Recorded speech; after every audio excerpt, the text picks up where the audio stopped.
चलिए, जीव विज्ञान पाचन तंत्र के बारे में पढ़े थे। अब नेक्स्ट है श्वसन तंत्र। ठीक है, रेस्पिरेटरी सिस्टम वैसे अंगों का वैसा समूह जो श्वसन की क्रिया में सहायक होता है, उन्हें सामूहिक रूप से श्वसन तंत्र कहते हैं। ठीक है, अंगों का वैसा समूह जो श्वसन की क्रिया में सहायक होता है, उसे सामूहिक रूप से श्वसन तंत्र कहते हैं। श्वसन एक ऐसी क्रिया है जिसमें ऑक्सीजन ग्रहण किया जाता है, जिसके फलस्वरूप यह ऑक्सीजन ग्लूकोज को तोड़ देता है और CO2, H2O तथा ऊर्जा निकलती है। ठीक है, कैसे? C2H12O6 प्लस CO2 बन के क्या होता है? 6CO2 प्लस 6H2O प्लस 686, मतलब कि होता है ऊष्मा।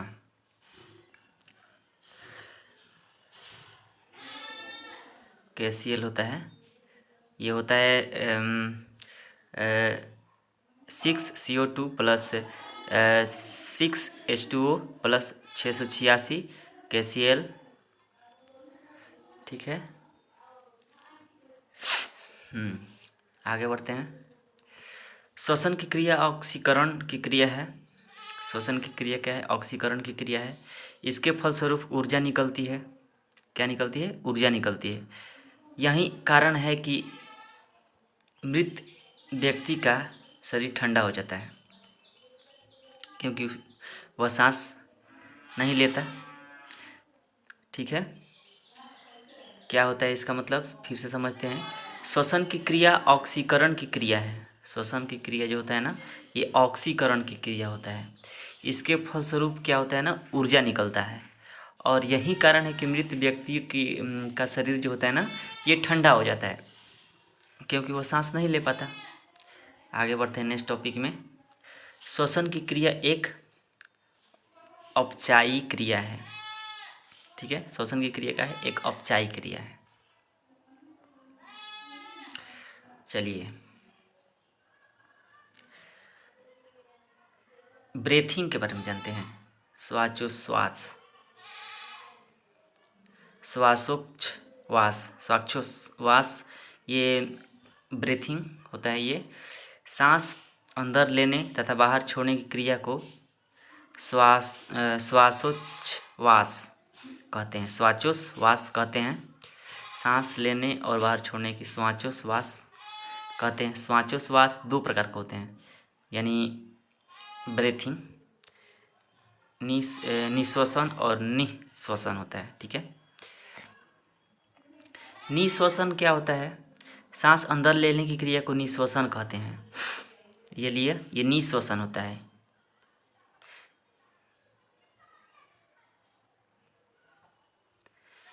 ठीक है, निःश्वसन इंस्पिरेशन होता है। इंस्पिरेशन होता है। निःश्वसन सांस लेने की क्रिया को हम समझ गए कि सांस जब लेते हैं तो ये निःश्वसन होता है। ठीक है, इसके द्वारा हम निम्नलिखित गैस छोड़ते हैं। गैस क्या क्या छोड़ते हैं? अगर सांस लिए तो निःश्वसन हुआ। इसमें हम छोड़ते क्या हैं? गैस नहीं, गैस छोड़ते नहीं हैं, गैस लेते हैं। इसमें हम निम्नलिखित गैस लेते हैं। निःश्वसन में हम खींचते हैं तो गैस लेते हैं ना, तो इसमें होता है क्या? 21% होता है ना, O2 होता है। ठीक है, 21% O2 होता है। और CO2 हम लेते हैं 0.03%।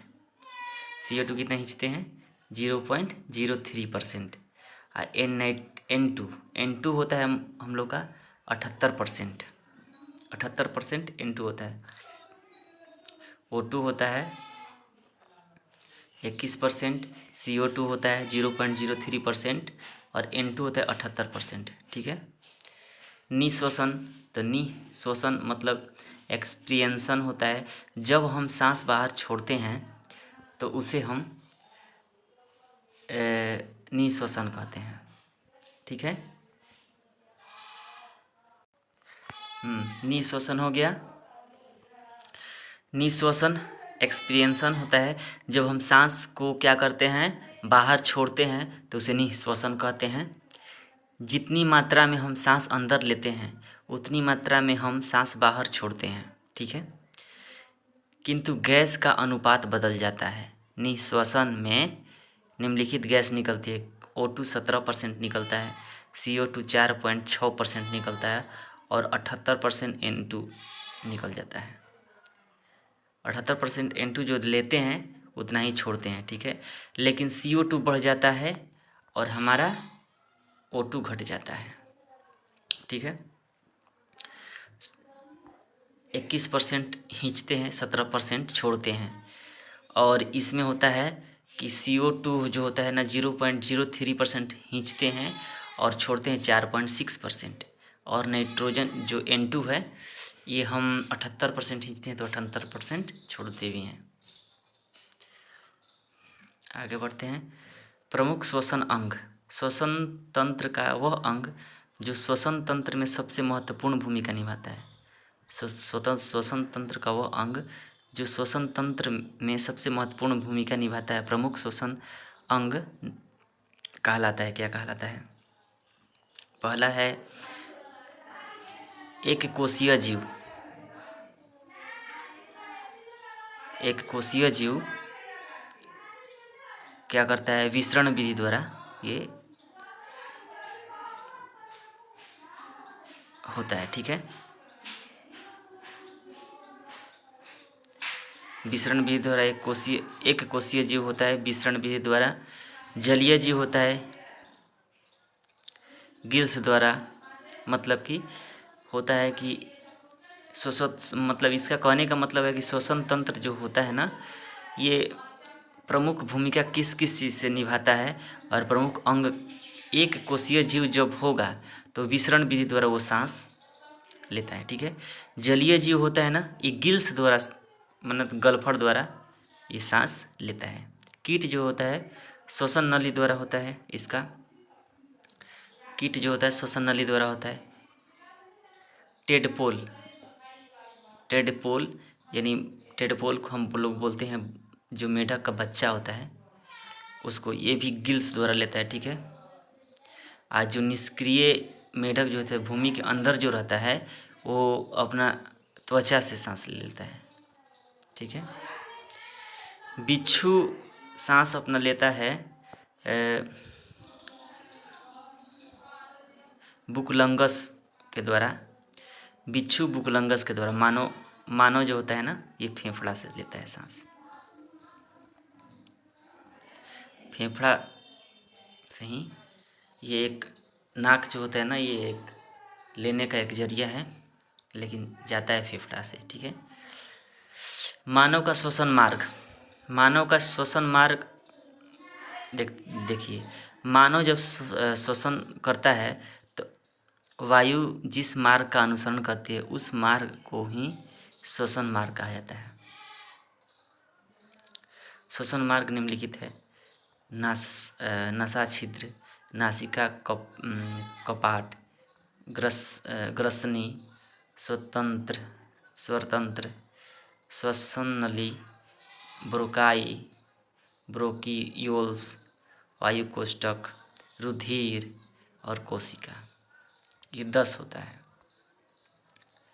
10 मानव का ये जो सांस कहाँ कहाँ जाता है, नसा छिद्र, नाक, नासिका कपट, फिर उसके बाद ग्रसनी, फिर स्वरतंत्र, फिर श्वासन नली, ब्रोकाई, ब्रोकियोलेस, वायुकोष्ठक, रुधिर और ये कोशिका।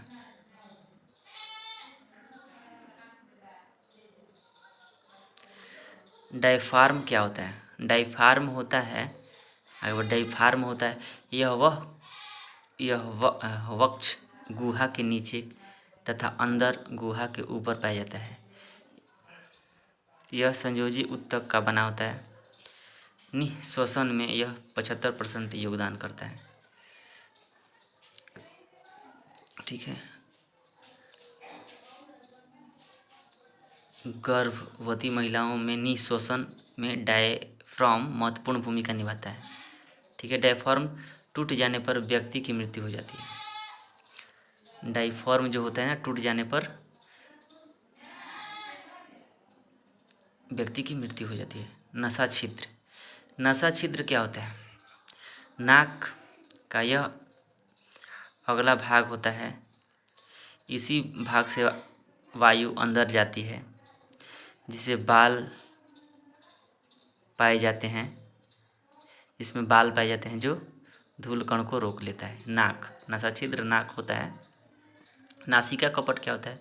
यह नाक का पिछला भाग है, जिसमें चिपचिपा म्यूकस पाया जाता है। नासिका कपट के पास पाया जाता है, जो हमें सुगंध का एहसास करता है। ठीक है। नासिका कपट का क्या मतलब है? ये सुगंध का एहसास करता है। ग्रसनी,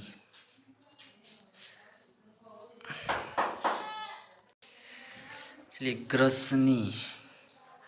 ग्रसनी होता है यह नासिका कपट के नीचे,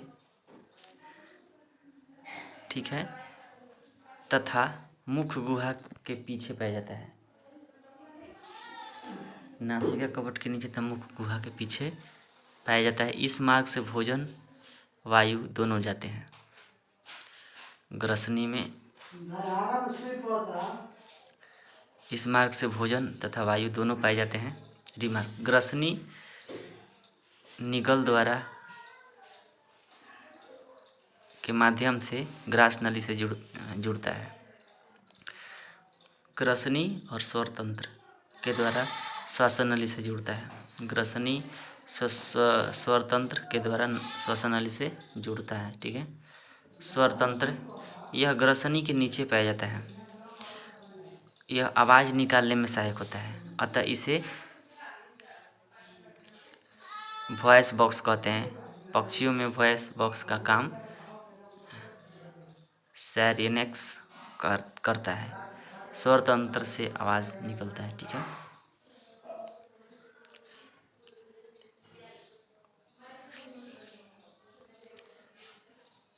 ठीक है। लेयरनेक्स होता है क्या? लेयरनेक्स पर एक कपास पाया जाता है, जिसे एपिग्लोटिस कहते हैं। एपिग्लोटिक्स कहते हैं। जब हम कुछ निगलते हैं तो एपिग्लोटिक्स बंद हो जाता है। ठीक है। और भोजन श्वसन नली न जाकर ग्रास नली में जाता है। जब कभी एपिग्लोटस टिस खुला रहता है तो हमें चिपचिपा आने लगती है। एपिग्लोटिस का नियंत्रण मेड्यूला अल्बागंडा करता है। ठीक है। ये हो गया मेरा फेफड़ा, लंग्स। यह मानव के वक्ष गुहा में पाया जाता है। वक्ष गुहा में पाया जाता है। यह मानव का मुख्य श्वसन अंग है। इसकी संख्या 2 होती है। दाहिना फेफड़ा बड़ा होता है। फेफड़ा प्लूरल मेम्ब्रेन द्वारा ढका होता है। फेफड़ा को फुसफुस या पल्मोनरी भी कहते हैं। फुसफुस या पल्मोनरी भी कहते हैं। फेफड़ा रक्त में ऑक्सीजन, फेफड़ा जो होता है, फेफड़ा रक्त में ऑक्सीजन मिला देता है, जिससे रक्त का शुद्धिकरण करते हैं, अर्थात रक्त फेफड़ा में जाकर शुद्ध होता है। श्वसन नली, इसके द्वारा वायु फेफड़ा के अंदर तक जाता है। ट्रेकिया के बाहर कार्टिलेज को सुरक्षित परत होता है जिसे हाइलिन कार्टिलेज कहते हैं। ट्रेकिया आगे जाकर दो शाखा में बढ़ जाती है जिसे ब्रोकाई कहते हैं। आगे जाकर ब्रोकाई कई शाखाओं में टूट जाते हैं जिसे हम ब्रोकियोलेज कहते हैं। ठीक है।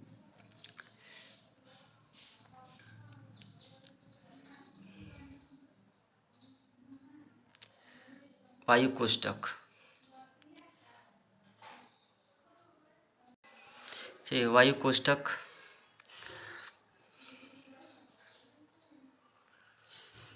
ब्रोंकियोलेस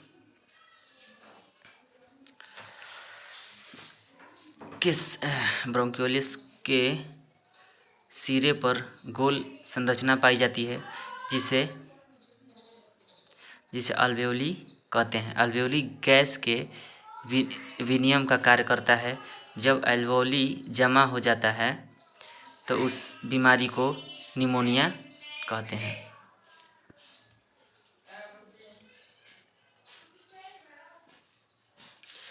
टीबी नामक रोग में अल्वेओली में छेद हो जाता है। अल्वेओली मतलब में छेद हो जाता है। जब अल्वेओली पर बलगम जम जाता है तो उसे दमा रोग कहते हैं। कफ जम जाता है अल्वेओली पर तो ये दमा रोग हो जाता है। अल्वेओली में रक्त कोशिकाएं होती है जिसमें रक्त पाया जाता है। रक्त के अंदर हीमोग्लोबिन यानी Hb होता है। अल्वेओली Hb में ऑक्सीजन छोड़ देता है। अल्वेओली जो होता है ना, Hb मतलब हीमोग्लोबिन में ऑक्सीजन को छोड़ता है। ठीक है। जिसमें अल्वेओली जो होता है ना, जिसमें Hb हीमोग्लोबिन रूपांतरित होकर ऑक्सीहीमोग्लोबिन HbO2 हो जाता है। ठीक है। HbO2 कोशिकाओं में पहुंचकर ऑक्सीजन देता है और यह ऑक्सीजन ग्लूकोज को तोड़ देता है जिसके फलस्वरूप CO2 निकलता है। Hb और CO2 को बांध लेता है जिससे यह कार्बोक्सी हीमोग्लोबिन बन जाता है। ठीक है। क्या बन जाता है? कार्बोक्सी हीमोग्लोबिन बन जाता है और पुनः अल्वेओली तक वापस आता है। जब हम सांस छोड़ते हैं, निःश्वासन करते हैं, जब सांस छोड़ते हैं तो अल्वेओली में पहुंच CO2 बाहर निकल जाता है। यह क्रिया निरंतर चलती रहती है जिसे श्वसन कहते हैं। ठीक है।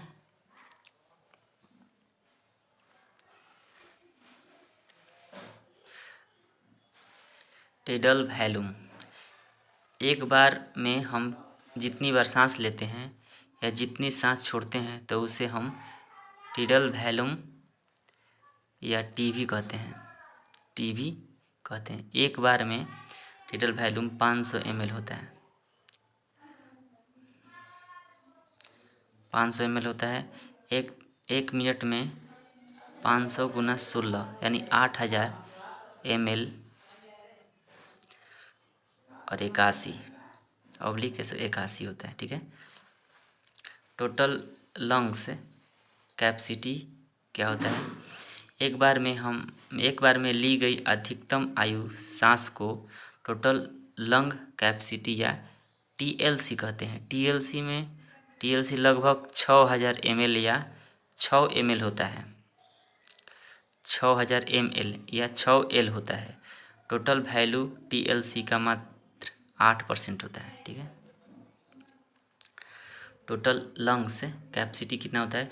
एक बार में ली गई अधिकतम आयु को टोटल लंग कैपेसिटी या TLC कहते हैं। TLC लगभग 6000 ml या 6 L होता है। टोटल वैल्यू TLC का मात्र 8% होता है। ठीक है। जब कभी सांस लेने में हमें किसी बीमारी के कारण परेशानी होती है तो वेंटिलेटर मशीन द्वारा कृत्रिम सांस दिया जाता है। इसमें ऑक्सीजन के साथ हीलियम मिला दिया जाता है क्योंकि ऑक्सीजन बहुत भारी होता है। वेंटिलेटर का प्रयोग आईसीयू में होता है। ठीक है। अधिक गहराई पर जाने वाला गोताखोर अपने सिलेंडर में ऑक्सीजन के साथ हीलियम ले जाता है। जब पानी के अंदर समुद्र में लोग गोताखोर जाते हैं तो सिलेंडर में ऑक्सीजन के साथ हीलियम ले जाते हैं। ठीक है। पानी में कम गहराई तक जाने वाला गोताखोर अपने सिलेंडर में ऑक्सीजन के साथ नाइट्रोजन ले जाते हैं। ठीक है। वयस्क मानव 1 मिनट में 14 से 18 बार सांस लेता है। वयस्क मानव जो होता है ना, 1 मिनट में 14 से 18 बार सांस लेता है। एक बार में 14 से 18 बार सांस लेता है। छोटा बच्चा 1 मिनट में 14 से 30 बार सांस लेता है। ठीक है। आगे बढ़ते हैं। कोशिकाएं शोषण क्या होता है? यह मानव कोशिका के अंदर होता है। यह एक जटिल क्रिया है जिसके द्वारा पाचन के फलस्वरूप बना ग्लूकोज कोशिका के अंदर टूट जाता है और हमें ऊर्जा प्राप्त होता है। ठीक है। क्या होता है? ऊर्जा प्राप्त होता है। कोशिका शोषण 2 प्रकार का होता है। कौन कौन? कोशिका द्रव में और माइटोकॉन्ड्रिया में। कोशिका द्रव ये होता है और ये माइटोकॉन्ड्रिया में ऑक्सी श्वसन होता है। ये अनावसी श्वसन होता है। ये ऑक्सी माइटोकॉन्ड्रिया में ऑक्सी श्वसन होता है। ठीक है। ये माइटोकॉन्ड्रिया है, ये कोशिका द्रव है। ठीक है। कोशिका द्रव में श्वसन, यह कोशिका द्रव में होता है। यह ऑक्सीजन की अनुपस्थिति में होता है, अतः इसे अनावसी श्वसन कहते हैं। बीज का अंकुरण जीवाणु तथा यीस्ट में अनॉक्सी श्वसन होता है। कोशिका द्रव में अनॉक्सी श्वसन के फलस्वरूप 4 एटीपी का निर्माण होता है, जिसमें 2 एटीपी ग्लूकोज तोड़ने में खर्च हो जाता है और 2 एटीपी शेष बच जाते हैं। अतः इसे ग्लाइकोलाइसिस के दौरान 2 एटीपी जो होता है, 2 एटीपी का लगभग होता है। ग्लाइकोलाइसिस के बाद क्रेब्स चक्कर प्रारंभ होता है। ठीक है। क्रेब्स चक्कर चलता है। ग्लाइकोलाइसिस जब क्रेब्स चक्कर के बीच कड़ी एसिटाइल एसी को कहते हैं। माइटोकॉन्ड्रिया में श्वसन, यह माइटोकॉन्ड्रिया में होता है। इसे ऑक्सी श्वसन कहते हैं क्योंकि यहाँ यह ऑक्सीजन की उपस्थिति में होता है माइटोकॉन्ड्रिया। चलिए, माइटोकॉन्ड्रिया में होने वाले चक्र को क्रेब्स चक्र कहते हैं क्योंकि इसकी खोज क्रेब्स नामक विद्वान ने किया था। कोशिका द्रव में हुए ग्लाइकोलाइसिस के फलस्वरूप बने 2 पाइरुविक अम्ल को माइटोकॉन्ड्रिया में पूर्ण अपघटन होता है। क्या होता है? कोशिका द्रव में हुए ग्लाइकोलाइसिस के फलस्वरूप बने 2 पाइरुविक अम्ल को माइटोकॉन्ड्रिया में पूर्ण अपघटन होता है। एक पाइरुविक अम्ल में अपघटन से 18 एटीपी बनते हैं। अतः माइटोकॉन्ड्रिया में पहुँचे 2 पाइरुविक अम्ल के अपघटन की कुल संख्या 36 एटीपी बनते हैं। ठीक है। 36 एटीपी का निर्माण होता है माइटोकॉन्ड्रिया में। ग्लाइकोलाइसिस के दौरान हमें 2 एटीपी लगभग होता है, अतः कुल एटीपी की संख्या 39 हो जाती है। क्रेब्स चक्कर में 36, ग्लाइकोलाइसिस में 2, तो यहाँ होता है 38 एटीपी। टोटल हमारा 38 एटीपी का निर्माण होता है। ठीक है, 38 एटीपी मिलकर एक ग्लूकोज का निर्माण कर देता है। ठीक है, 38 एटीपी जब मिलेगा ना तो 38 एटीपी मिलेगा तो एक ग्लूकोज का निर्माण करता है, जिसमें हमें ऊर्जा प्राप्त होती है। ठीक है, क्रेब्स चक्कर के दौरान CO2 निकलता है। क्रेब्स चक्कर के दौरान क्या निकलता है? CO2 निकलता है। ठीक है, श्वसनीय पदार्थ क्या होता है? वैसे पदार्थ जिनका कोशिका शोषण के दौरान अपघटन मतलब कि टूटता है, वैसे पदार्थ जिनका कोशिका शोषण के दौरान मतलब कि टूटना होता है और हमें ऊर्जा की प्राप्ति होती है, उसे श्वसनीय पदार्थ कहते हैं। कार्बोहाइड्रेट, वसा और प्रोटीन। ठीक है, रिमार्क, आंतरिक श्वसन के फलस्वरूप हम सांस नहीं लेते हैं बल्कि ऊर्जा का निर्माण करते हैं। ठीक, फेफड़ा में होने वाले श्वसन को बाह्य श्वसन कहते हैं, जबकि कोशिका में होने वाले श्वसन को आंतरिक श्वसन कहते हैं। ठीक है, अब नेक्स्ट चैप्टर है परिसंचरण तंत्र।